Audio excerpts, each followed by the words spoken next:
Hey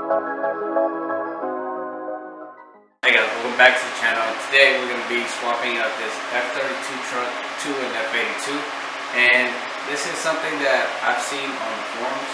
A couple people did it, but I really didn't see any content on YouTube about it, so I figured I might as well go ahead and do an install video for you guys. It should be pretty straightforward because I am using a factory M4 trunk, so everything should fit perfectly, which is a good thing because you guys know the deal when you guys buy anything that's aftermarket, it doesn't usually always fit 100%, and that's kind of one of those things where it just kind of delays the install. It takes a little bit more work, but since we are using factory pieces, the fitment is not going to be 100% perfect. I am going to tell you guys that. There is a little bit of a difference around the quarter panel area on this side, so comparing it to the F32 and the F82, the F82 actually, I think the body line is a little bit different.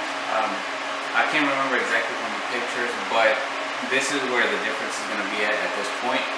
But I was looking at mine, and my trunk is actually not perfect at this point either on this side. I kind of know what to expect, and I will say that with a darker car, you will get away with it a little bit easier. So it'll hide the imperfections. So if you have black, mineral gray, maybe like a dark blue, it'll hide the imperfections a lot more than a bright colored car. So with the trunk, it's, like I said, it's not 100% fit, but overall it kind of depends on what you're willing to deal with when it comes to fitment wise. I know I was talking to Miguel a while back ago. He mentioned about running the M4 trunk, and I was like, yeah, I don't think it'll work. You know, at one point I did see people talking about it, and they were saying that there was gaps in the quarter, like on the side of the quarter panel, but I never really saw pictures, so I just told Miguel, I was like, yeah, I don't think it'll work. I ended up doing some research, and I actually came across some pictures, and people were actually posting, somebody had posted a close-up picture of the gap, and I was like, you know what, it's really not that bad, well, in my opinion. So in my head, I'm like, well, my front end is already going to have aftermarket fenders and hood and stuff, so the fitment is not going to be 100% OEM. It's like, what difference is it going to make if my trunk is not 100% OEM? So I'm willing to sacrifice fitment just so I can have that little ductile that the M4 trunk has, and the little lines that are on top of the trunk. Even though it doesn't follow with the roof, I still think it adds some more of a dimension to the back end of the car, because the front end is so aggressive. I need to do something with the back to kind of help it all flow together, which is kind of what my next goal is. And I figured with the trunk, and then maybe getting a different kind of wing or something, spoiler wing. You guys are gonna have to wait and see what I do next, but I mean, I just think overall it should work. And I'm gonna show you guys how everything fits, and the install should be pretty much straightforward. We're gonna go ahead and just unclip these to begin with. Take out the little plastic bolts that are in here, and also the little screw, and then the latch, and then this should drop down, and then we're just going to unbolt all the connections to the harness and pull the harness out, and then it should be 4 bolts holding the trunk in place, and we should be good to go. I think I am going to have Joe come out here and help me because I don't want to drop the trunk, but we'll see when we get there.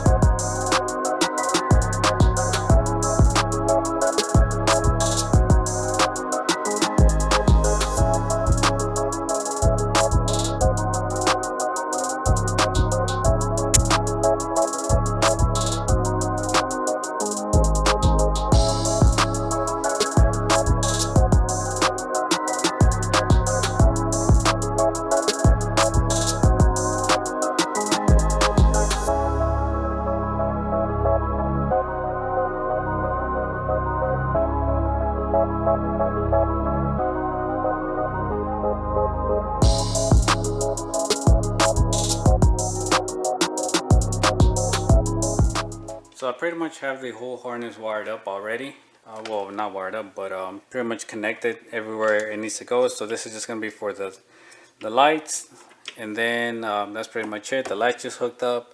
The lights, the license plate lights are connected. And I did want to mention that if you guys are going to be doing this, obviously you're watching this because you're considering doing this or just to watch. But if you guys are considering doing the F82 trunk on your F32, I happen to find out that the inner tail lights don't match, so the guide pins.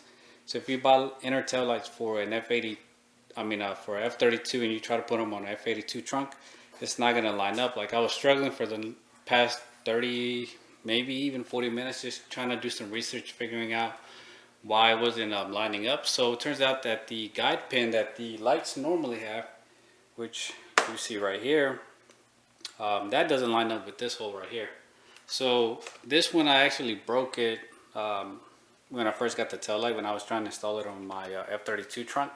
So I ended up snapping it, and I wasn't having any issues with this one, but I kept trying to go back and forth with the one over here, trying to figure out why it wasn't sitting flush. So it turns out that the guide pin is in a different location, which kind of makes no sense why BMW would do this. They could have just did it all the same and saved themselves a little bit of money, but I guess maybe so they could charge more for some lights. Anyways, I ended up cutting it on this side, so you can see that I already have it sitting in there. My only concern is water getting inside of it, because now the guide pin is not really sitting how it's supposed to. So with this light I was having issues of water getting inside of it, but I don't know if it's because of the pin, because the light that came with the car when I first bought it had the same issue, and there was actually damage along this side on the trunk, and I took it to get fixed, but I don't know if it really got repaired how it's supposed to. But I didn't see no issues with it, so I couldn't really come up with the reason on why water was getting in it. So I bought a new light, and water was still getting in it. So I'm hoping that the trunk is actually the issue, and that me getting this trunk fixes it. I also read that one guy, he did the same thing. He broke the pin, and so he could fit F32 lights on his M4, and he had no issues with water getting inside of it. So I'm just gonna install them and see what happens. If it leaks, then I'll update you guys. All right, so I'm gonna go ahead and finish putting everything back together, and you guys already saw the reveal video. This is just one of the videos that I wanted to film and release after, so I can show you guys the entire process of the trunk swap. So I'll catch you guys once I get everything put back together.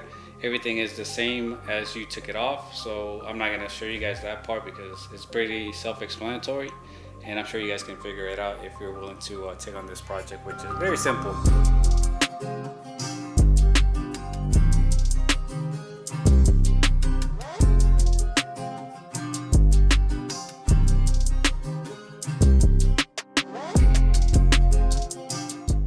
Here is the almost final setup on the trunk. It does have to be maneuvered around a little bit. I had issues with the trunk light fitting 100% flush. I'm going to take a second look at it, but there is no leaks, so that's a good thing. For some reason with the other trunk, I kept having water or condensation getting in this inner tail light. But for now I think we're good. I've left the car out in the rain, in heavy rain, and had no issues, so I'll take that over having my tail light burn out once again. So this is the gap that I'm talking about. The gap on that side is a little bit bigger, so I think I can still play around with it just a bit. But the M4 quarter panel actually flares out a little bit because it kind of does have that wider section there, so it kind of tapers down because it's a smooth transition. So with this one, since it's more flat, the trunk flares out. So if I really want to take it into detail, whenever I do the quarter panels, I am going to have the shop extend this and make it actually even taller so it meets the trunk, so that way we don't have that gap over here. And that's me taking it to the full extent. That's also depending on where we stand cost wise. So the car unfortunately won't be done by the time that we go to Beamer Invasion. As much as I want to get it done, there's just no way, there's no time. The flares are not made for this car, so it's not a direct bolt-in with the body, so they are going to have to be molded onto the car. Then those flares are going to have to be molded together, and then a section is going to have to be cut and extended and fit to the M4 side skirts that I have in the garage. So then all that, the side skirt is going to meet all the way down there. It'll be 100% flush, and then it should be flush on this side as well. But because we're short on time, you know, I don't want to miss it like I had to miss the keys event. Um, we're gonna have to take the car like this. Obviously, right now it is pretty dirty. I just hit a big ass patch of water, and it was pretty nasty. So we're gonna have a new diffuser as well. I'm gonna be taking this one off within the next couple days because I am gonna be selling it to a friend of mine, and then we're gonna be running the factory one until the diffuser that I have gets painted. So it's not carbon; it's actually gonna have to get painted gloss black, but it is gonna look. I think it's gonna look a little bit better with the whole look that I have going on with the car. So we'll have that taken care of before Beamer Invasion. I'm going to be getting a new set of bumper extensions that I'm kind of going to be test fitting and hope, you know, that it works, just to try to balance out the aggressiveness with the front and the back for the time being until we get the whole flares done. Also, I have a item for the trunk that I'm going to be making another video with it within the next few days as well. So pretty excited about that. So you can tell here the gap is a little bit bigger than it should be.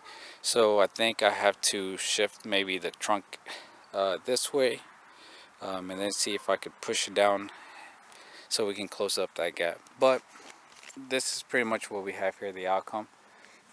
You know, to some people it's not worth it. Some people it's gonna look like ass. I mean, just being honest. But like I said, my front fenders and hood and all that is not 100% OEM fitment anymore, and I'm okay with this. Like, a lot of people haven't really noticed the gaps here.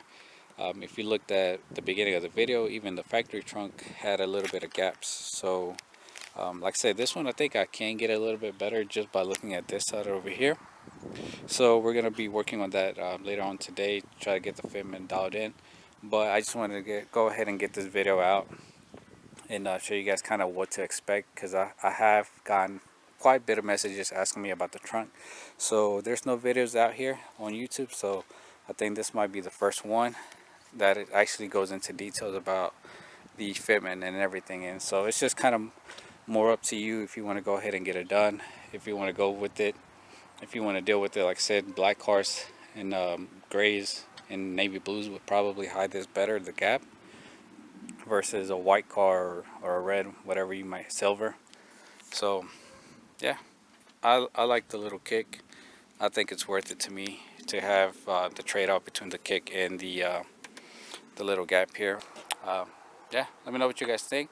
If you don't like it, if you can't deal with the gaps, I understand. I'm a little bit picky, but I'm able to deal with some things when it comes to getting a result that I want. So, you know, it's kind of just trying to find the balance of things.